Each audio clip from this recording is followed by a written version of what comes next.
Nagsisimula ang istorya sa ating bida at sinasabi niya na ang mga taong nag-enjoy ng kabataan nila ay linoloko lang ang mga sarili nila. Ang kabataan ay puno ng kasinungalingan at kabiguan at wala kasi siyang kaibigan. Kaya kung sino man ang nag-e-enjoy ng kabataan nila ay dapat mamatay na lang. Ang pangalan ng ating bida ay Hikigaya Hachiman, second year siya at nag-aaral sa Sobuhay. Pinapagalitan siya ngayon ng guidance counselor nila si Hiretsuka Sensei dahil sa sobrang galit niya sa sinulat niya. Pinagawa kasi sila ni Hiretsuka Sensei ng sanaysay tungkol sa buhay high school niya. Sinusubukan ni Hachiman na magpalusot at namimiloso pa pero nagalit si Sensei. Kaya humingi siya ng patawad at sinabing isusulat na lang ulit ito pero nakangiti lang si Sensei at sinabing sumama sa kanya si Hachiman. Nandito sila sa harapan ng isang silid at pagpasok nila ay makikita ang isang babae. Kinausap siya ni Sensei pero napansin niya si Hachiman na nakatingin sa kawalan. Sa isipan ni Hachiman ay sinabi niyang kilala niya itong babae na ito. Nasa international education class siya kung saan 70% ay puro kababaihan at ang average score ng klase nila ay above sa national average. Ang pinakamagaling sa kanila ay si Yukino Nishita. Kilala siya ng lahat sa eskwela. Biglang sinabi ni Sensei na sasali siya sa club kaya nagpakilala si Hachiman. Pabulong na tinanong niya kay Sensei kung bakit siya isinali sa isang club. Sinabi ni Sensei na kaparusahan niya ito at hindi siya makakatanggi. Nakiusap si Sensei kay Yukino na ayusin ang pagiging rebelde at pagiging mapag-isa o loner ni Hachiman. Pero tumanggi si Yukino kasi tingin niya manyak si Hachiman. Sa isipan ni Hachiman ay nainis siya dahil feeling naman masyado si Yukino at kay liit pa ng future niya. Pero sinigurado ni Sensei kay Yukino na hindi siya ganung tao at kahit pangit ang ugali niya ay mapagkakatiwalaan si Hachiman dahil rasyonal siya mag-isip. Dahil dyan ay tinanggap ni Yukino ang pakiusap ni Sensei at umalis na siya. Kaso hindi ngayon komportable si Hachiman at may naalala siyang nakaraan. Naalala niya na umamin siya dati sa isang babae pero sinabi lang nito na maging magkaibigan muna sila. Pero simula noon ay hindi na sila nag-usap. Ganon kasi talaga, hindi ka didiretsuhin ng babae. Napapaisip si Hachiman ngayon dahil baka matulad na naman sa dati kaya para protektahan ang sarili niya ay naisip niyang takutin na lang itong si Yukino para mainis siya sa kanya. Kaya naggalit-galitan siya para mailang si Yukino sa kanya. Pero wa-epek ito. Sinabihan siya ni Yukino na umupo. Pero pag upo niya ay hindi siya mapakali kaya tinanong siya ni Yukino kung may problema siya. Kaya tinanong ngayon ni Hachiman kung ano ang ginagawa ng club na ito. Pinahulaan ni Yukino ito kay Hachiman. Hula niya ay literature club ito dahil walang espesyal na kagamitan at kanina pa niya hawak at binabasa ang isang libro. Sabi ni Yukino na hindi at tinanong niya kung kailan yung huling beses na nakipag-usap siya sa isang babae. Sabi niya ay 2 taon na ang nakakalipas at sa totoo lang ang sinabi ng babae nung una ay ang init ng panahon at napasagot siya pero hindi pala siya yung kinakausap. Sobrang nakakahiya ito at napasigaw pa siya sa loob ng kumot niya. Sinabi ni Yukino na ito ang service club. Tungkulin ng pinagpala ang tulungan ang mga hindi pinagpala. Aayusin niya ang problema ni Hachiman at dapat ay pasalamatan siya ni Hachiman pero sinabi niya ito ng may pagka-arogante kaya nainis si Hachiman. Sinabi ni Hachiman na matalino din siya at pangatlo siya sa may pinakamataas na score sa Japanese. Gwapo siya at maliban sa wala siyang kaibigan o girlfriend ay mataas na kalibre din naman siya. Patuloy na inaasar ni Yukino si Hachiman at sinabi niyang kadiri si Hachiman. Dahil din sa ugali niya kaya wala siyang kaibigan. Habang nagtatalo sila ay nakikinig pala si Hiretsuka Sensei. Sinabi ngayon ni Yukino na sapat na practice na daw yung pakikipag-usap niya sa kanya at napagaling na niya si Hachiman dahil kaya na niyang makipag-usap sa babae salamat sa kanya. Biglang namagitan si Sensei sa kanila. Iminungkahi ni Sensei na ayusin nila ang di pagkakaunawaan sa pamamagitan ng isang paligsahan. Kung sino ang mananalo ay siya ang tama. Pagalingan sila sa pagseserbisyo. Ang matatalo ay susundin ang lahat ng ipapagawa ng nanalo. Kahit ano, at kung ano-ano agad ang pumasok sa isip ni Hachiman. Tumanggi agad si Yukino dahil masama daw ang iniisip ni Hachiman. Depensa ni Hachiman na hindi lang naman yun ang iniisip ng mga kalalakihan pero habang nag-iisip siya ay wala siyang ibang maiisip kundi yun lang. Pero inaasar siya ni Sensei na natatakot lang matalo kaya pumayag na itong si Yukino. Sunod na araw ay pumunta uli si Hachiman sa service club at naupo siya. Nagulat si Yukino at sabi niya ay baka stalker si Hachiman. Pero sinabi niya na hindi niya gusto si Yukino. Gulat na gulat si Yukino dahil hindi pala siya gusto ni Hachiman. Naiinis si Hachiman dahil bilib na bilib at gandang-ganda sa sarili si Yukino. Natanong ni Hachiman ngayon si Yukino kung may kaibigan siya pero tulad ng inaasahan niya ay wala ding kaibigan si Yukino. Pero nagtataka siya kung bakit walang kaibigan ang isang katulad ni Yukino. Sabi ni Yukino na masyado kasi siyang maganda at napangiwi si Hachiman dahil nagyayabang ulit si Yukino. Lahat ng lalaki nagkakagusto sa kanya. Pero nung elementary siya ay 16 na beses may nagtago ng panloob na sapatos niya. 15 na gumawa nito ay mga kababaihan. Dahil doon ay kinailangan niyang laging iuwi ang sapatos niya at ang recorder niya araw-araw. Dahil yun sa maganda siya at wala siyang magagawa doon. Puro kasi sila mahina at pangit. Madali silang mainggit at binabetak ang isa-isa't pababa. Mas mataas ang naabot mo sa buhay, mas tumitindi ang paghihirap. Hindi ito makatarungan kaya sinabi niya na layunin niyang baguhin ang mga tao at ang mundo. Napaisip si Hachiman at nagulat din dahil hindi niya inakalang ang pinagpalang tao na katulad ni Yukino ay naghihirap din sa buhay. Marami silang pagkakaiba pero naisip ni Hachiman na may pinagkapareho sila kahit kaunti lang. Kaya nagdesisyon siya na tanungin si Yukino kung pwede silang maging Ayaw ko, pasensya ka na. Iles ng sagot ni Yukino. Hindi man lang pinatapos si Hachiman. Biglang may pumasok na babae at pagtingin niya ay nakita niya si Hachiman at tinanong kung ano ang ginagawa ni Hiki dito. Sinabi ni Hachiman na miyembro siya ng club. Ang pangalan ng babae ay Yui Yuigahama at classmate siya ni Hachiman. Patuloy siyang inaasar ni Yukino. Nagulat si Yui dahil hindi akalain ni Yui na marunong palang magsalita si Hachiman. Sabi niya ibang-iba siya kumpara sa Hachiman na nasa klase nila na Kadiri. Nainis si Hachiman at tinawag na malandi si Yui. Sinong malandi, tanong ni Yui. Sasabihin sana ni Yui na birhen pa siya pero sobrang nahiya siya. Sinabi ni Yukino na wala siyang dapat ikahiya kung birhen pa siya. Patuloy na tinawag uli ni Hachiman na malandi si Yui at sinabing wag siyang tatawagin na Hiki. Matapos nun ay nagpunta sila sa kitchen classroom nila. Ang request pala ni Yui ay turuan siya kung paano gumawa ng cookies. Sinabi kasi ni Hiretsuka Sensei na handang tumulong ang service club kaya humingi siya ng tulong sa kanila. Pero pagkaluto ni Yui ay uling yung nagawa niya. Dahil dyan ay na-down si Yui sa sarili niya at sinabing dahil wala kasi siyang talento. Pero nagalit si Yukino sa kanya kasi di pa siya nag-effort at sinisi agad niya ito sa talento. Walang karapatang kainggitan ng isang taong hindi nag-e-effort ang mga taong magaling. Sinisisi agad ito sa talento at hindi nila alam kung gaano katindi ang pagsisikap ang nila para sila'y gumaling. Sinabihan din siya ni Yukino na lagi niyang sinisisi sa iba ang pagiging mahina niya. At mukhang nasaktan si Yui sa sinabi ni Yukino. Pero bigla niyang sinabi na kahanga-hanga si Yukino kaya nagulat si Yukino at Hachiman. Sobrang prangka at diretso ni Yukino pero kahanga-hanga ito ayon kay Yui. Pinaintindi ni Yukino kay Yui na masakit yung mga sinabi niya. Pero sinabi ni Yui masakit nga pero naramdaman niya na totoo ang mga salita ni Yukino. Sinabihan ni Hachiman si Yukino na ipakita kay Yui kung paano magluto at ginanahan na si Yui. Pero sunog pa din yung gawa niya kahit sabay na sila. Sinabi ni Hachiman na bumalik sila pagkatapos ng 10 minuto at ipapakita niya kung paano gumawa ng cookies. Oras na ni Hachiman at gusto niyang manalo sa paligsahan nila ni Yukino. Pagbalik ay tinikman nila yung cookies ni Hachiman pero hindi ito masarap kaya sinabi niyang itatapon na lang niya. Pero pinigilan siya ni Yui at sinabing hindi naman sobrang sama ng pagkakaluto.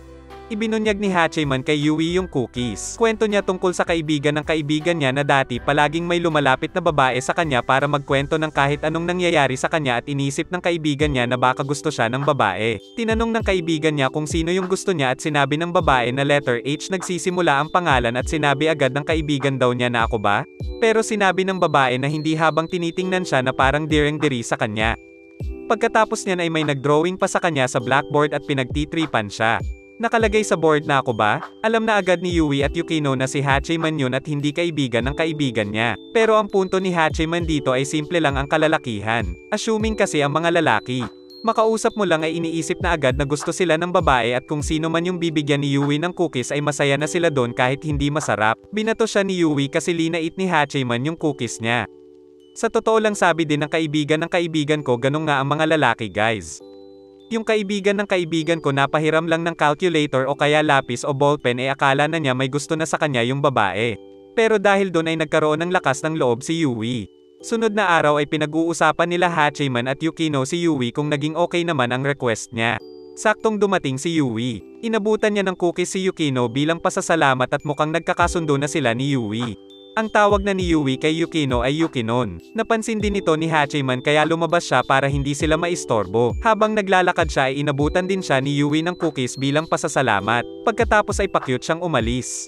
Pagtingin ni Hachiman ay sunog pa din ito pero kinain pa din niya ito dahil sobrang bihira lang na makatanggap siya ng cookies. Sunod na araw ay hinahalin tulad ni Hachiman ang grupo ng tao sa mga grupo ng lobo o wolf pack. Sa loob ng grupo ay may mga katayuan ito tulad na lang ng grupong ito na may alpha male at alpha female. Sa tingin ni Hachiman ay wala siyang nakikitang pakinabang sa grupo at mas pipiliin na lang niyang maging isang oso. Ang oso ay kayang mamuhay ng mag-isa at ipinagmamalaki niya ito. Isa pa ay natutulog ito sa winter kaya hayahay ang buhay. Dahil sa sinulat niya ay pinatawag na naman siya ni Hiretsuka Sensei dahil sinumbong siya ng teacher niya sa biology. Ang pinapagawang sanaysay ay kung paano mamuhay ang mga hayop sa kagubatan. Sinabi ni Sensei na walang mali sa pagbuo ng pack o grupo tulad ng mga lobo. Nangatwiran si Hachiman na tulad ng hayop ay mag-isa lang din siyang nagha-hunting. Bago pa sabihin ni Hachiman na single si Sensei ay sinikmurahan siya ni Sensei. Tinanong siya ni Sensei kung anong tingin niya kay Yukino at sinabi ni Hachiman na naiinis siya kay Yukino. Sabi ni Sensei na matalino si Yukino pero kahit pinagpala siya ay may mga problema din siya. Pero naniniwala si Sensei na mabait itong si Yukino. Pero nag-aalala si Sensei dahil matigas ang ulo ni Yukino at gusto niya lagi siyang tama, at baka mahirapan siya dahil ang realidad talaga ay hindi makatarungan. Sinabi ni Sensei na nag-aalala siya na baka silang dalawa ay hindi matutong makipagsalamuha sa lipunan kaya ginawa niya yung club. Bilang isang introvert na iintindihan ko si Sensei kasi sa totoo lang para mabuhay ka sa tunay na mundo kailangan matuto kang makihalubilo kahit ayaw mo. Ayaw ng mga introvert ang napipilitang makisalamuha pero walang choice. Kailangan mag-get over ang social anxiety. Dahil umuulan ngayon ay makikita si Hachiman na kumakain sa loob ng klase pero sa normal na araw ay sa labas siya at sa paborito niyang lugar. Makikita ang isang grupo sa klase at kasama si Yui dito. Ang pangalan ng blonde na babae ay Yumiko. Yung blonde naman na pretty boy ay si Hayato. Pinupuri ni Yui si Yumiko na maganda siya para makasali sa usapan. Tinanong ni Yumiko kung maganda din ba itong si Yukino pero biglang nabanggit niya na maganda din si Yukinon. Nagtaka agad si Yumiko kasi tinawag pa niyang Yukino na tila'y close na sila. Napansin ni Hachiman na ang pangit naman ang nakikita niya at inihalin tulad niya ito sa unang panahon na parang may reyna tapos napapaligiran ng mga alalay. Mas pipiliin na lang niyang maging mag-isa kung ganyan ang gagawin niya para magkaroon ng kaibigan. Nagkatinginan sila ni Hachiman at mukhang nahihirapan si Yui. Sinabi ni Yui kay Yumiko na may pupuntahan pa kasi siya kaya aalis muna siya. Inutusan siya ni Yumiko na kung pwede ay isabay na ang pagbili ng lemon tea niya pero sinabi ni Yui na baka hindi na siya aabot sa klase kapag bumili pa siya. Nagalit si Yumiko bigla at napansin kasi niya na hindi na siya sama-sama sa kanila. Sinabihan niya ngayon si Yui na sabihin na kung may gusto siyang sabihin at pinapahiya na sa gitna ng klase. Hindi na makatiis si Hachiman kaya tumayo siya at sinabihan si Yumiko na itigil na yung ginagawa niya pero sinabihan siyang manahimik ni Yumiko. Nagpanggap si Hachiman na iba ang kinakausap niya at naupo muli. Humingi ng tawad si Yui pero dito ay to the rescue na si Yukino at pinagalitan niya si Yui dahil pinag-antay siya dahil sabay sila dapat magla-lunch. Pero pinatawad niya rin si Yui dahil wala pa kasi silang number ng isa't isa. Sabi ni Yumiko na hindi pa daw sila tapos mag-usap ni Yui pero tinanong ni Yukino na medyo nang-aasar kung yun ba ay tinatawag na pag-uusap. Nagre-reynahan itong si Yumiko at parang isang taong kuweba kung makapagbanta. Sabi ni Yumiko na wala siyang maintindihan sa mga sinasabi ni Yukino.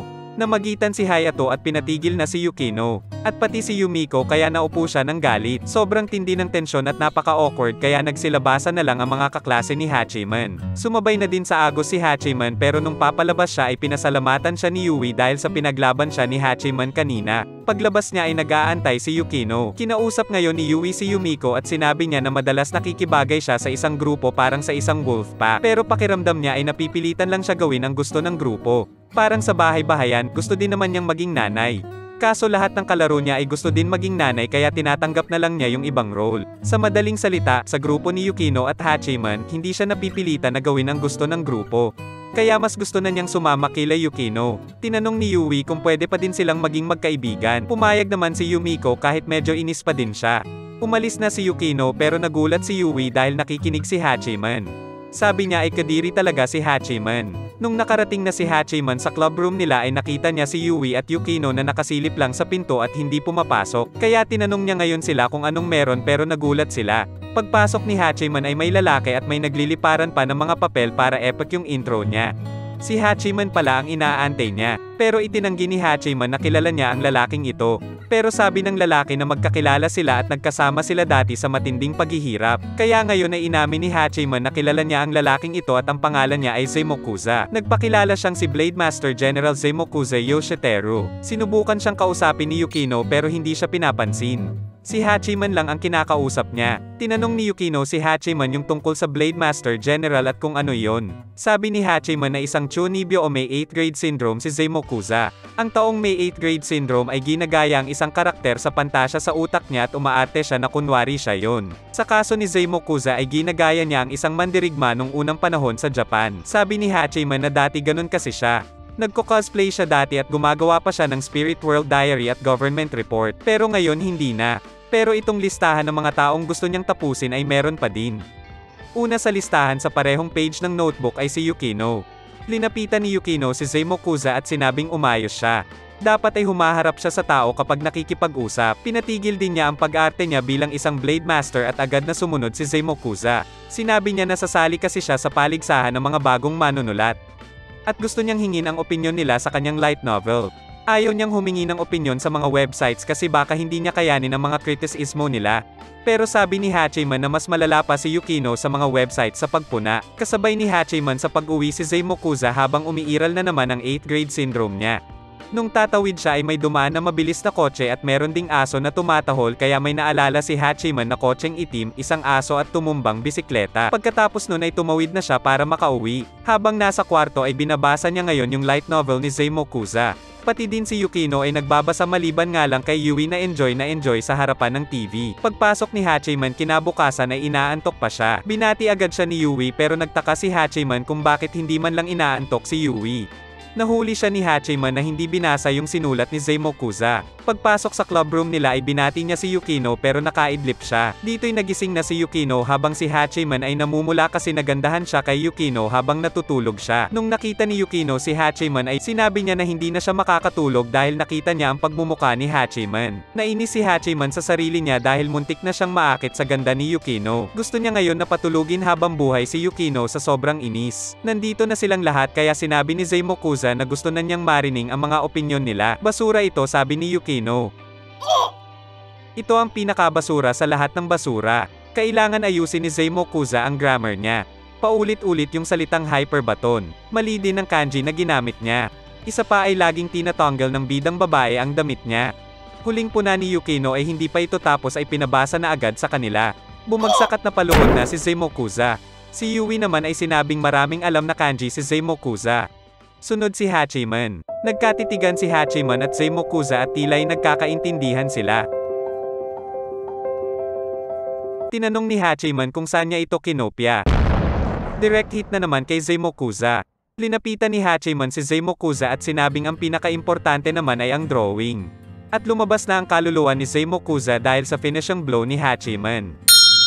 Pero kahit ganun pa man ay masaya si Zemo Kuza at sinabing niyang masarap pala sa feeling na may nagbabasa ng sinulat niya at naririnig ang opinyon nila kaya sabi niya na sa susunod ay magsusulat uli siya. Pumayag naman si Hachiman na basahin uli ito para sa kanya. Dito'y umalis na si Zemo Kuza. Gumawa pa ng kekai o barrier itong si Zemo Kuza. Patuloy lang ang 8th grade syndrome niya. Sunod na araw ay nagtitenis ang klase ni Hachiman. Sinabi ni Hachiman na masama ang pakiramdam niya kaya mag-isa na lang siya magtitenis at papatamain na lang niya yung bola sa pader. Magiging pabigat lang siya sa partner niya. Pinayagan siya ng guro niya. Sabi ni Hachiman na matagal na niyang teknik ito para maiwasan yung pagpapares. Pero biglang may lumipad na bola papunta sa kanya. Binato niya ito pabalik kila Hayato at pinasalamatan siya ni Hayato pero akala niya ang pangalan ni Hachiman ay Hikitani. Nagbaw siya kay Hayato pero nainis din siya sa sarili niya kasi hindi niya alam kung bakit siya nagbaw. Yung instinct niya mismo kinilala si Hayato na mas mataas sa kanya. Kumakain ngayon si Hachiman pagkatapos ng PE nila. Ito ang paborito niyang lugar. Ang eskwelahan niyang Sobuhay ay malapit sa dagat kaya kapag tanghali ay nagbabago ang direksyon ng hangin. Sa umaga papasok sa kanila ang hangin at pagkatapos lalabas ito pabalik ito sa dagat.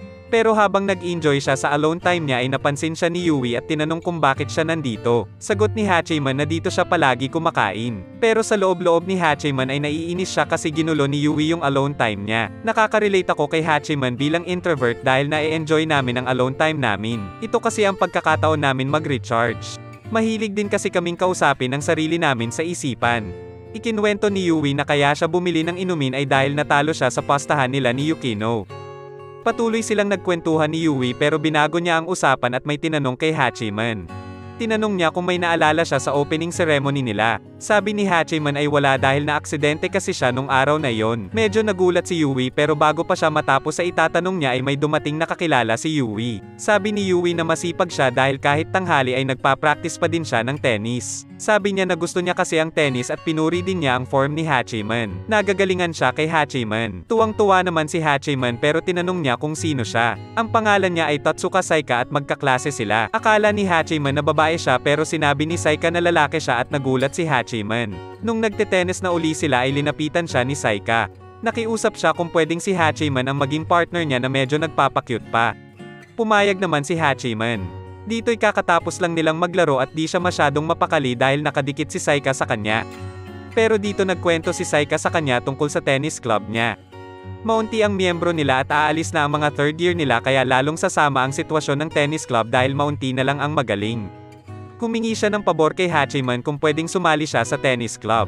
Nagulat si Hachiman. Kinausap niya si Yukino pero hindi siya pinayagan dahil wala siyang maitutulong sa kanila dahil hindi naman sanay si Hachiman sa isang team o grupo. Sa loob-loob ni Hachiman ay paraan lang niya ito para makapag-quit sa service club. Sabi ni Yukino na pagtutulungan lang siya ng mga miyembro na tanggalin tulad ng nangyari sa kanya. Natanong ni Hachiman kung anong nangyari. Sabi ni Yukino na pagka-uwi niya sa abroad nung nag-aral siya dito sa Japan ng middle school ay ganun ang ginawa ng tao sa paligid niya.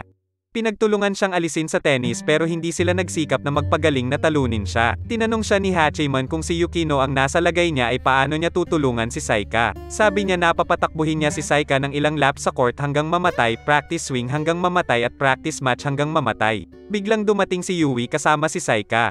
Nagulat si Saika na nandito si Hachiman. Pinaalala ni Yukino kay Yui na hindi pa siya miyembro ng service club kaya gumawa ng sulat si Yui para sa pagsali niya sa service club. Sinabi na din ni Saika na ang request niya ay tulungan siyang gumaling. Gusto niyang gumaling para ma-inspire yung mga kasama niya sa tennis club na mag-training para gumaling din. Pinatakbo niya si Saika ng ilang laps habang si Hachiman ay nakatingin lang sa kawalan. Nag-practice swings din siya. Nandito din si Zeimokuza. Ilang araw ang lumipas ay mas lalong pang humirap ang training. Nadapa si Saika pero okay lang siya at sinabing gusto niya pa ipagpatuloy ang training. Dito'y umalis muna si Yukino, pero biglang dumating ang grupo ni Yumiko at Hayato. Sinabi ni Yumiko na gusto din niyang maglaro pero sinabi ni Hachiman na si Saika lang ang nakakuha ng permiso na gamitin yung tennis court. Pero katwiran ni Yumiko kung si Saika lang ang pwede ay bakit nandito din itong si Hachiman at Yui. Gusto ni Hayato na silang lahat ay makalaro din kaya nakiusap siya kay Hachiman pero sinabi ni Hachiman na kay Hayato na ang lahat. Mabait, star ng soccer team, gwapo, at sikat sa babae. Nasa kanya na ang lahat at si Hachiman ay walang-wala tapos aagawin pa niya ang tennis court sa kanya. Kinukonsensya niya itong si Hayato at backup pa niya si Zeimokuza na sumali pa. Pero may tumira ng bola sa net. Medyo magaspang ang ugali talaga nitong si Yumiko. Iminungkahi ni Hayato na maglaro sila ng mixed doubles. Kung sino ang mananalo, siya ang gagamit ng tennis court tuwing lunch. Tutulong din sila sa training ni Saika. Kaya ngayon nandito na tayo sa simula ng tennis match. Nag-serve si Yumiko. Sinubok ang editor ni Hachiman ito pero out ang bola. 15 love. Nagulat si Hachiman at sinabi ni Yui na nakaabot si Yumiko sa prefectural dati nung middle school. Makikita na si Yui ay sobrang nahihirapan na ibalik ang bola hanggang sa nadapa siya. Nakakuha na nag-game sila Hayato at Yumiko. Napilitang umalis si Yui dahil natapilok siya. Nangasar itong si Yumiko at sinabing iniwanan siya dahil nagtalo sila pero sagot ni Hachiman na wala pa siyang kaaway dahil wala siyang close na kaibigan para makaaway. Sobrang di na daw niya ang sarili niya. Nandito bigla si Yukino at tinawag pala siya ni Yui. Linapitan siya ni Yumiko at medyo nagkakainitan na. Trash talk on. Sabi ni Yukino na babawi siya para kay Yui. Biglang dumami na ang nanonood. Nag-serve si Yumiko pero na-return nito ni Yukino. Tumakbo na agad si Yukino para puntahan yung tingin niyang direksyon ng bola pero ang ginawa ni Yumiko ay nag-feint siya at ibinalik ito sa kanan ni Yukino. Napigilan agad ni Yukino ang takbo niya at hinabol niya ang bola. Nahabol niya ang bola at na-return pa niya ito. Humanga si Hachiman sa liksi ni Yukino. Sinabi ni Yukino na katulad ni Yumiko yung mga nambuli sa kanya kaya hindi siya magpapatalo. Nag-smash pa siya at score na naman. Patuloy ang palitan ni Yumiko at Yukino pero nakascore na naman si Yukino. Sunod naman ay tinos niya ang bola at nag-jump serve pa siya. Napakabilis ng bola na hindi na nakareact sila Hayato at Yumiko. Gusto sana ni Hachiman na tapusin na ni Yukino ito pero sinabi ni Yukino na hindi siya kumpiyansa sa stamina niya at nakascore si Yumiko. Sabi ni Yumiko na narinig niya si Yukino kaya babawi na sila. Pero sinabi ni Hayato na tapusin na yung match ng tabla. Ang iniisip siguro ni Hayato dito ay para mapangalagaan ang pride ni Yukino at Yumiko pero sobrang competitive nilang dalawa at hindi sila pumayag. Nagdeklara si Yukino na si Hachiman ang tatapos ng match. Sinabi niyang mahilig siyang mang-insulto ng tao pero hindi siya nagsisinungaling. Naghanda na si Hachiman para mag-serve. Tinos niya ang bola at pinalo ng palobo kaya sinabi ni Yumiko na madali lang itong ibalik. Sabi ni Hachiman sa isipan niya na may kakaibang nangyayari sa hangin tuwing tanghali. Nagbago ang direksyon ng bola dahil sa hangin. Paghabol ni Hayato ay nagbago uli ng pangalawang beses ang direksyon ng bola. Sinabi ni Hachiman na siya lang ang nakakaalam sa bagay na ito dahil sa lagi siyang nag-iisa doon sa paborito niyang lugar. Sobrang ipinagmamalaki ni Hachiman ang pagiging mag-isa niya. Nakascore sila at match point na. Pag-abot ni Hachiman, tinanong niya kung ilan ang kailangan para maglaro ng baseball. Sagot ni Hayato na 18, sinabi niya kay Hayato na siya lang mag-isa ang naglalaro ng baseball. Lagi siyang mag-isa at hindi umaasa sa iba. Lahat ng pagsubok ay solo niyang hinarap, dahil dyan siya na ang pinakamalakas. Tinos niya ang bola at tinira ito ng parang baseball. Isa itong pop-up fly. Sobrang palobo ito at mas mataas pa kumpara sa nauna niyang serve.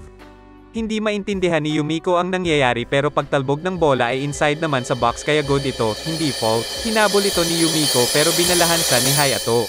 Tumama sa fence si Yumiko. Pero nailigtas ni Hayato si Yumiko. Panalo sila Hachiman at nag-cheer ang mga tao. Yun nga lang hindi para sa kanila kundi para kay Hayato dahil sa pagligtas niya kay Yumiko. Chini-cheer nila si Hayato at naging maganda pa yung pangyayari para kay Yumiko. Kamalas naman nila Hachiman. Panalo pero parang natalo. Nagpasalamat si Saika kay Hachiman na pa-cute at may sparkles effect pa at tuwang-tuwa naman si Hachiman. Sunod na araw ay makikita si Hachiman na kasama ang kapatid niyang si Kamachi. Pinaalalahanan niya si Hachiman na mag-ingat at baka masagasaan siya ng kotse. Naalala ni Hachiman na naaksidente siya nung unang araw ng eskwelahan niya. Habang nagbibisikleta siya ay may aso na pumunta sa kalsada. Napansin ito ni Hachiman at may matulin na kotse at nung masasagasaan na yung aso ay iniligtas ito ni Hachiman. Dahil doon ay naospital siya dahil nabali ang binti ni Hachiman. Sinabi ni Hachiman na doon nagsimula ang pagiging loner o mapag-isa niya. Nung naglalakad sila ay sinabi ni Kamachi na pumunta sa bahay nila yung may-ari ng aso at nagpasalamat. Nagdala pa siya ng snacks. Pumunta din yung may-ari sa school nila para magpasalamat pero hindi siya nakita ni Hachiman. Hindi din nakuha ni Kamachi ang pangalan niya. May workplace visit ang klase ni Hachiman pero sinulat niya na yung workplace niya ay ang bahay niya at magiging house husband. Dahil dyan ay nagalit si Hiretsuka Sensei at walang nagawa si Hachiman kung hindi ay ulitin ang workplace visit survey niya. Sinabi din ni Sensei na gagawin ang workplace visit ng grupo. 3 tao kada grupo. Ayaw pa naman ni Hachiman sa mga grupo. Dumiretso siya ng club room at dito niya nalaman na hinahanap pala siya ni Yui. Sabi ni Yui na nahirapan siyang hanapin itong si Hachiman kaya tinanong niya si Hachiman kung pwedeng mahingi ang number niya. Pumayag si Hachiman at inabot niya yung cellphone niya. Nagulat si Hachiman na mabilis pumindot ng keypad si Yui pero sagot ni Yui na hindi lang sanay si Hachiman dahil wala kasi siyang kaibigan na cat-ex. Sabi ni Hachiman na meron naman siyang nakatext na babae nung middle school at nalaglag ni Yui yung phone ni Hachiman sa gulat. Sabi niya nagsisinungaling si Hachiman. Sabi niya na dahil magpapalit na sila ng klase ay linapitan niya ang isang babae para makipagpalitan ng number. Kita dito na pumayag yung babae pero hindi napansin ni Hachiman na napipilitan lang yung babae. Ginagamit ito ni Hachiman na halimbawa para sabihin na marunong siyang maki-halubilo. Sinabi ni Yukino na mabait lang talaga yung babae. Sinabi ni Hachiman na tinext pa niya yung babae ng 7 PM ng gabi at kinabukasan na nag-reply at sinabing nakatulog lang daw kasi siya. Napaluha si Yui para kay Hachiman. Diniretso ni Yukino si Hachiman na nagpanggap lang natulog yung babae kasi ayaw niyang makatext si Hachiman. Ganyan naman sila. Kapag hindi ka gustong cat-ext o cat-chat ng isang babae, hindi nila sasabihin ito sa iyo ng diretsahan. Pwede din nilang sabihin na wala silang natanggap na text kaya hindi naka-reply. Kapag sa chat naman ay mag-invisible o kaya kunwari offline para di ka makausap, may pinaghuhugutan. Nung ibinalik na sa kanya ni Yui yung phone niya ay nakita niya yung pangalan ni Yui na maraming mga emoji at para katulad ito ng sa spam emails. Pero biglang napabuntong hininga si Yui. Sabi ni Yui na may natanggap lang kasi siyang kakaibang text. Biglang dumating si Hayato. May request siya pero ipinakita niya yung cellphone niya. Sabi ni Yui na natanggap din niya yung kakaibang text tulad ni Hayato. Sabi sa text ay si Toby ay isang basegulero. Si Yamato naman ay isang 3-timer. Si Oka naman ay madumi maglaro at nananakit ng star player ng kalaban. Sobrang awkward ang klase ngayon dahil sa pagkalat nito. Ang request niya sa service club ay hindi alamin kung sino ang nagpakalat nito. Ang gusto lang niya ay patigilin ito. Pero sinabi ni Yukino na hindi titigil ang chain letter kung hindi matutunton ang may pagkanan nito. Tinanong niya kung kailan ito nagsimula at kung may nangyari sa klase nila. Sabi ni Hayato at Yui ay nung weekend pero wala silang naalala na kakaibang nangyari. Si Hachiman ngayon ay napapaisip. Dito niya naalala yung workplace visit. Alam na ni Yui kung sino ang mga salarin. Ito'y dahil nagbabago ang relasyon ng mga tao kapag may aktibidad na panggrupo. 3 lang kasi ang pwede sa isang grupo kaya isa sa 3 ang maiiwan. Kaya pinaghihinalaan na nila na isa sa 3 ang nagpakalat ng chain letter. Dinedepensahan ni Hayato ang mga kaibigan niya at sinabing yung laman ng text ay silang 3 naman mismo ang sinisiraan. Pero sabi ni Hachiman na taktika yon para hindi mahalata ang salarin. Kung hindi sinama ng salarin ang sarili niya sa sinisiraan ay mahahalata kung sino sa tatlo ang nagpakalat nito. Hiniling ni Yukino na ilarawan ni Hayato sila kay Yukino kaya sinabi niya na si Toby ay mukhang masama pero si Toby ay masayahin na leader. Siya palagi ang namumuno kung saan sila tatambay. Ang nakuha ni Yukino ay madaling ma-excite si Toby at mahilig manggulo. Sunod na inilarawan ay si Yamato. Magaling makinig si Yamato at kalmado lang. Ang nakuha ni Yukino ay mabagal at walang sigla. Hirap din magdesisyon. Si Oka naman ay matulungin sa ibang tao pero ang nakuha ni Yukino ay isa siyang oportunista. Sabi niya na lahat sila ay pwedeng salarin. Tinanong ni Yukino sila kung anong opinyon nila. Sabi ni Hachiman na oobserbahan na lang niya silang tatlo. Sabi ni Hachiman na ang paghahanap ng mali sa isang tao ay isa sa 108 na abilidad niya. Nag-volunteer din si Yui na tutulong din siya. Ang gagawin ni Yui ay magtatanong siya sa mga babae at ito na nga at tinatanong niya si Yumiko kung anong meron kila Toby, Yamato at Oka. Pero ang akala ni Yumiko may type siya sa kanilang tatlo. Ang pangalan niya ay Abina at sinabi niya na si Toby ay donut, si Yamato ang saging. Sabi niya gusto nilang tatlo si Hayato. Fujoshi pala itong si Abina. Ang isang Fujoshi ay babaeng mahilig sa boys love o mantaman. Sa madaling salita, espadahan. At nabigo si Yui makakuha ng impormasyon kaya si Hachiman naman ngayon. Ang gagawin ni Hachiman ay oobserbahan silang tatlo. Sabi niya na ang pagsasalita ay 30% lang ng komunikasyon. 70% ay body language. Sang-ayon ako kay Hachiman. Ang mahirap pa sa salita ay karamihan dito ay hindi totoo. Madali lang para sa isang tao ang magsinungaling. Pero ang body language natin, madalas totoo ito dahil hindi ito napapansin ng isang tao. Yung galaw ng mata, balikat, mukha, katawan at marami pa. Mababasa mo na ang tao kung masaya, galit, kinakabahan, nagsisinungaling o malungkot siya dahil lang dito. Pero bigla siyang linapitan ni Saika. Tinanong niya si Hachiman kung may grupo na siya sa workplace visit pero tinanong ni Hachiman si Saika kung meron na siya. Sagot niya na meron na siyang naisip na salihan. Patuloy ang pag-obserba ni Hachiman sa grupo ni Hayato at nagkukwentuhan lang sila. Nagkukulitan din sila. Linapitan ni Hayato si Hachiman para tanungin kung may naisip na siya. Sabi niya wala pero tiningnan niya uli silang tatlo. Sabi ni Hachiman na nasolve na daw niya yung misteryo. Silang tatlo ay kabarkada ni Hayato. Sa madaling sabi, nabuo lang yung pagkakaibigan na iyon dahil kay Hayato kaya tinanong niya si Hayato kung napapansin niya silang tatlo kapag hindi niya sila kasama. Sabi ni Hayato hindi. Sabi ni Hachiman na kapag wala siya, hindi sila nag-uusap. Kasi ang tingin nila sa isa't isa ay kaibigan ng kaibigan nila. Magkaibigan lang sila dahil ang common friend nila ay si Hayato pero kapag sila lang, hindi sila close. Sabi ni Yukino na mas lalong kailangan malaman kung sino sa kanilang tatlo ang nagpakalat ng text pero may solusyon si Hachiman para hindi na kailanganin pang malaman kung sino ang gumawa ng chain letter. Tingin niya ay baka lalo pa silang maging close dahil dito. Makikita ngayon sa blackboard ang pangalan nila Yamato, Oka at Toby. Silang tatlo na ang magkagrupo at hindi sasama si Hayato sa kanila para hindi mahiwalay ang isa sa kanila. Inaya naman ni Hayato si Hachiman na maging magkagrupo sila sa workplace visit. Napa-okay si Hachiman at pati si Saika gustong sumali. Kaya silang tatlo na ang magkagrupo. Pero dahil sa sikat si Hayato, lahat sila gustong sumama sa kanya kaya lahat na sila nasa letter E. Iba talaga pagsikat at may karisma. May misteryosong babae sa labas na papasok dapat pero hindi tumuloy. Nandito siya ngayon sa rooftop. Sunod na araw ay nagpapaliwanag si Hachiman kay Sensei kung bakit siya late. Katwiran niya na ang bayani sa palabas ay laging late kaya ibig sabihin kapag late ka ay bayani ka. Dito ay binigyan siya ni Sensei. Dumating yung babae at ang pangalan niya ay Kawasaki Saki. Late din siya tulad ni Hachiman. At naupo na si Saki. Makikita ngayon si Hachiman na galing sa isang prep school. Nakita niya sa labas si Saki na nakatingin sa salamin. Dito'y umalis na siya. Pumasok sa isang cafe si Hachiman pero napansin niya sila Yui na may study group. Linapitan ni Hachiman sila at tinanong siya ni Saika kung kasama siya sa study group pero nasa itsura ni Yui na hindi naman imbitado si Hachiman at naiinis si Hachiman dahil kitang-kita ito sa mukha ni Yui. Si Yukino ay diretsahang sinabi na hindi naman imbitado si Hachiman. Sinabi niya na kaya siya nandito ay dahil galing siya sa prep school. Naghahabol si Hachiman ng scholarship dahil sa prep school niya pag mataas ang score sa entrance exam ay magbibigay ang prep school ng scholarship at kapag nangyari yon ay ibubulsa niya yung ibibigay na pera ng magulang niya para sa tuition fee niya. Grabe itong si Hachiman. Biglang dumating si Kamachi at may kasama siyang lalaki. Nagpakilala si Kamachi sa mga kaklase ni Hachiman. Nagpakilala si Saika, Yukino at Yui sa kanya. Nagpakilala yung lalaki bilang si Kawasaki Taishi. Pareho sila ng prep school ni Hachiman. Sabi din niya na ang ate niya ay nag-aaral din sa eskwelahan nila Hachiman, si Kawasaki Saki. Ang inaalala ni Taishi ay naging delinkwente na yung ate niya dahil gabi nang umuuwi. Tinanong ni Yui kung gaano kagabi yung pinag-uusapan nila. Sagot ni Taishi ay 5 AM na ng umaga.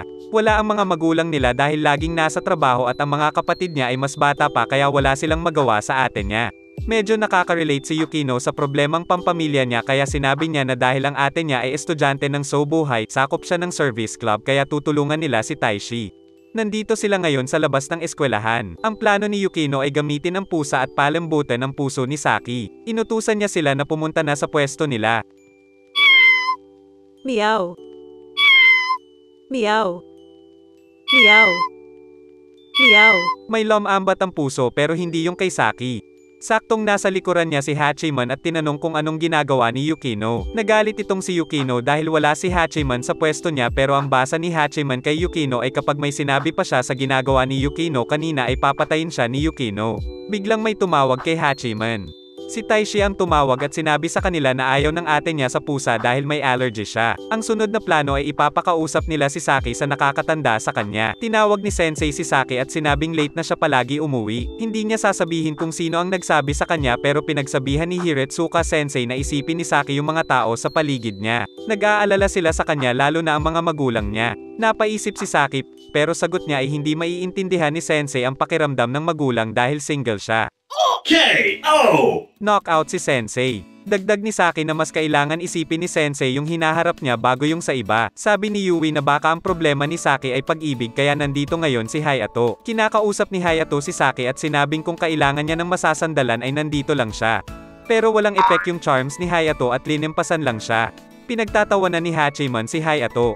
Tumawag si Kamachi kay Hachiman at sinabing nakatanggap ng tawag ang ate ni Taishi mula sa isang cafe. Nandito sila ngayon sa isang hotel dahil ito ang tingin nila na tumawag kay Saki. Nakaporma ngayon si Hachiman dahil may dress code at hinahantay niya sila Yui. Nakapagpalit na sila at napanganga si Hachiman. Umakyat na sila at nakarating na sa tuktok ng hotel. Sobrang magarbo ito. Naupo sila at nakita nila si Saki. Hindi sila nakilala ni Saki kaya nagpakilala sila. Sinabi ni Hachiman na nag-aalala ang kapatid niya sa kanya kasi gabi na siyang umuuwi. Pero matigas ang ulo ni Saki at sinabing wag siyang pakialaman. Pero pinaalala ni Yukino na lagpas 9 PM na. Ipinaliwanag ni Hachiman kay Yui na hindi sila pwedeng magtrabaho ng lagpas 9 PM sa edad nila. Ibig sabihin ay nagsinungaling si Saki sa edad niya. Pwedeng isumbong na lang nila Yukino si Saki. Sabi niya hindi siya nagtatrabaho dahil may gusto lang siyang bilhin. Sinabihan din ni Saki si Yukino dahil alam niyang nasa prefectural assembly ang tatay niya. Ibig sabihin may pwesto sa gobyerno ang tatay niya at mayaman sila kaya sinabi ni Saki na hindi siya maiintindihan ng isang mayaman. Dinipensahan ni Yui si Yukino at sinabihan na wag pakialaman ang pamilya. Kaya sinabi ni Saki na wag din pakialaman ang pamilya niya. Umalis na sila dahil hindi nila nakumbinsi si Saki pero sinabihan siya ni Hachiman na magkita sila pagkatapos ng trabaho niya sa Wak Cafe dahil pag-uusapan nila si Taishi. Pagdating ni Saki ay nagulat siya dahil nandoon din si Taishi. Sinabi ni Hachiman na alam na niya kung bakit nagtatrabaho si Saki. Si Taishi kasi nag-aaral na sa prep school. Kaso hindi lang siya ang may balak mag-prep school pati si Saki din. Napabuntong hininga na lang si Saki. Inamin ni Saki na yun nga ang dahilan at ayaw na kasi niyang dagdagan ang paghihirap ng mga magulang nila kaya nagtatrabaho siya para pang-enroll sa prep school. Sabi ni Kamachi ay kung maaari ay pakinggan siya dahil pareho lang sila ng magulang na busy sa pagtatrabaho. Sabi niya na minsan naglayas siya sa bahay dahil sobrang lungkot niya dahil wala ang mga magulang niya. Ang nakahanap sa kanya ay ang kuya niyang si Hachiman at simulan noon ay mas nauuna na siya umuwi sa kanya para pagdating niya ay may madadatnan siya sa bahay at hindi na malulungkot. Gustong sabihin ni Kamachi na ayaw na niyang maging pabigat sa kuya niya. Katulad niya si Taishi na ayaw niyang maging bagahe sa ate niya. Yun ang pakiramdam ni Taishi ngayon sa pagtatrabaho ni Saki. Yung pagpasok ni Taishi sa prep school parang naging pabigat pa kay Saki kaya nagtrabaho siya. Napabungtong hininga uli si Saki. Pero sinabi ni Hachiman ang tungkol sa scholarship ng prep school. At dahil doon ay naayos na nila ang problema. Habang naglalakad sila ay sinabi ni Kamachi na ang may-ari ng asong linigtas niya ay si Yui. Nagulat dito si Hachiman. Ngayon ay araw na ng workplace visit nila. Dito'y napansin ni Yui na mag-isa si Hachiman at malalim ang iniisip. Pagkatapos ng visit nila ay linapitan ni Yui si Hachiman para ayain sa restaurant dahil doon silang lahat pupunta. Sinabi ni Hachiman na sobrang bait ni Yui pero hindi na niya kailangan magbait-baitan. Sinabi niyang nagkataon lang yung pagligtas niya ng aso niya. Kahit hindi siya na aksidente ay magiging loner o mag-isa pa din naman siya kaya walang dahilan para ma-guilty si Yui. Nagulat si Yui sa sinabi ni Hachiman. Tinutulak na ni Hachiman si Yui palayo dahil pinoprotektahan niya ulit ang sarili niya. Akala niya kasi may kaibigan na siya pero yun pala dahil nagigilty lang kaya nakikipagkaibigan. Pagtingin ni Hachiman kay Yui ay umiiyak siya. Nagulat si Hachiman dito. Nasaktan si Yui kaya umalis na siya. Sa isipan ni Hachiman ay sinabing niyang ayaw niya sa mababait na babae. Babatiin kanila, kakausapin, at ete-text. Minsan tatawag pa. Pero sa bandang huli kung mabait sila sa'yo, mabait din sila sa lahat. Dahil sa pagiging mabait nila ay umaasa siya. At nagkakaroon ng hindi pagkakaintindihan. Kaya hindi naaasa si Hachiman. Dahil sa karanasan niya bilang isang talunan, hindi siya magkakamali ng 2 beses. Kaya hindi niya magugustuhan ang mga mabait na babae. Si Hachiman dito ay parang isang pagong na bumabalik na naman sa shell niya para protektahan ang sarili niya. Hindi niya matanggap na kinakaawaan lang siya ni Yui dahil sa aksidente niya. Lumipas ang 1 linggo at nagkasalubong si Hachiman at Yui. Nagbatian lang sila at hanggang doon na lang dahil sobrang awkward. Sa isipan ni Hachiman ay masaya siya dahil back to zero na sila at nakalaya na sa pagiging guilty si Yui. Pagdating sa club room nila ay tinanong siya ni Yukino kung may ginawa si Hachiman kay Yui kasi tumigil na si Yui sa pagpunta sa service club. Sabi ni Hachiman hindi sila magkaaway dahil hindi naman sila magkaibigan. Ang terminong ginamit niya ay pagkakaiba lang ng opinyon. Dumating si Sensei at napansin niya na hindi pa din nagpapakita si Yui at nadismaya siya dahil nakita niya na mas naging aktibo ang club nila nung may pangatlong miyembro sila. Sinabi ni Sensei na maghanap uli sila ng pangatlong miyembro. Kailangan magawa nila ito hanggang sa Lunes. At pinasimulan na agad niya ngayon. Sabi ni Yukino kay Hachiman na si Yui uli ang ere-recruit nila. Sabi niya na June 18 ang birthday ni Yui. Ito ang tingin niya dahil nakalagay kasi ang 6 at 18 ang nasa sa dulo ng email address niya. Gusto niya itong e-celebrate kahit hindi siya sumali uli kasi gusto niyang magpasalamat kay Yui. Kaya ngayon, inaya ni Yukino si Hachiman na lumabas sila. Nagkita sila Yukino at Hachiman ng weekends at sinama ni Hachiman si Komachi. Maghahanap sila ng ireregalo sa birthday ni Yui kaya magsha-shopping sila. Pero biglang nawala si Komachi. Tinawagan ni Hachiman si Komachi pero sinabi niyang may pinuntahan siyang iba dahil ang dami niyang gustong bilhin. Ang totoo nito ay umalis si Komachi para bigyan ng assist si Hachiman. Sinabi niya na kaya na niya umuwi mag-isa at binaban na niya ang telepono. Habang naglalakad ay masama ang tingin ng mga sales lady kay Hachiman dahil mukha siyang kainahinala. Kaya sinabi niyang mag-aantay na lang siya sa labas. Pinigilan siya ni Yukino kasi sabi niya kailangan niya ng tulong sa pagpili dahil iba ang taste niya kumpara sa normal na babae. Sabi rin ni Yukino na para hindi siya paghinalaan payag na siyang mas dikit sila. Payag siyang umarte si Hachiman bilang boyfriend niya ngayong araw lang. Pumayag si Hachiman at nagulat si Yukino dahil hindi umalma si Hachiman. Sabi ni Hachiman sa isipan niya ay aarte lang naman kaya walang problema. Nagkataon na nandito din sa lugar na ito si Yui pero nakawala na naman ang aso niya. Makikita si Yukino at Hachiman na nagpapahinga ngayon dahil hindi sila makapili ng ireregalo kay Yui. Ang hinahanap kasi ni Yukino ay yung matibay na damit. Kulang na lang siguro chainmail na o armor ang iregalo nila kay Yui. Dito'y sinabi ni Yukino na nahihirapan siya makahanap kasi hindi naman niya alam ang mga gusto ni Yui at mga libangan niya. Sumubok uli silang maghanap at makikita si Yukino na suot yung apron at nung tinanong niya si Hachiman kung anong tingin niya ay sinabi ni Hachiman na bagay sa kanya. Sabi ni Yukino na salamat pero ang tinatanong niya ay kung bagay kay Yui. Sabi ni Hachiman na kung naghahanap siya ng bagay kay Yui, dapat yung medyo magarbo at may frills. Yung medyo pang low IQ na damit. Ang harsh ni Hachiman. Kaya ito na ang napili ni Yukino pero napansin ni Hachiman na binili din niya yung apron. Bakit kaya? May isang babae na biglang tinawag si Yukino. Siya ang ate ni Yukino, si Haruno Yukinishita. Nagpakilala si Hachiman sa kanya. Dahil dyan ay inasar ni Haruno si Yukino na nagde-date sila ni Hachiman. Kahit si Hachiman ay inaasar ni Haruno, sinabihan siya ni Yukino na tumigil na. Patuloy na pinagtitripan ni Haruno si Hachiman kaya nainis na si Yukino at pinalayas ang ate niya. Dito'y umalis na siya. Pinuri ni Hachiman yung ate niya at sumang-ayon naman itong si Yukino na perpekto talaga ang ate niya.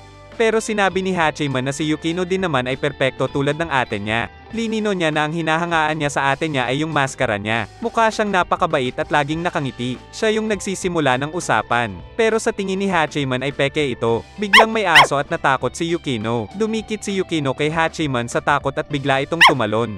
Pero si Hachiman pala ang pinuntahan ng aso. Unang beses na makikita ang kahinaan ni Yukino sa likod ng malamig at matapang na personalidad niya. Gustong-gusto ng aso si Hachiman. Tumihaya pa ito at gusto ng belly rub. Ito yung asong linigtas ni Hachiman at nandito na si Yui. Tinanong niya kung bakit sila magkasama at pareho nilang sinabi na walang dahilan. Sinabi ni Yui na wag na lang pansinin yung tanong niya, di niya rin kasi napansin na ganun na pala sila ni Hachiman at Yukino.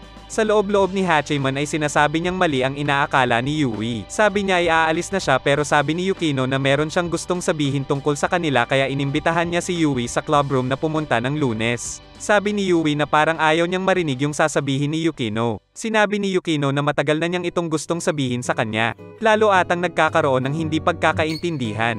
Dumating ang Lunes at nasa labas lang ng clubroom si Yui. Napansin siya ni Hachiman dahil hindi pa siya pumapasok kaya binuksan niya ang pinto at sabay silang pumasok. Tinanong niya yung sasabihin ni Yukino tungkol sa kanila ni Hachiman. Nung magsasalita na si Yukino ay sinabi agad ni Yui na hindi niya kailangan mag-alala sa kanya at dapat silang magdiwang.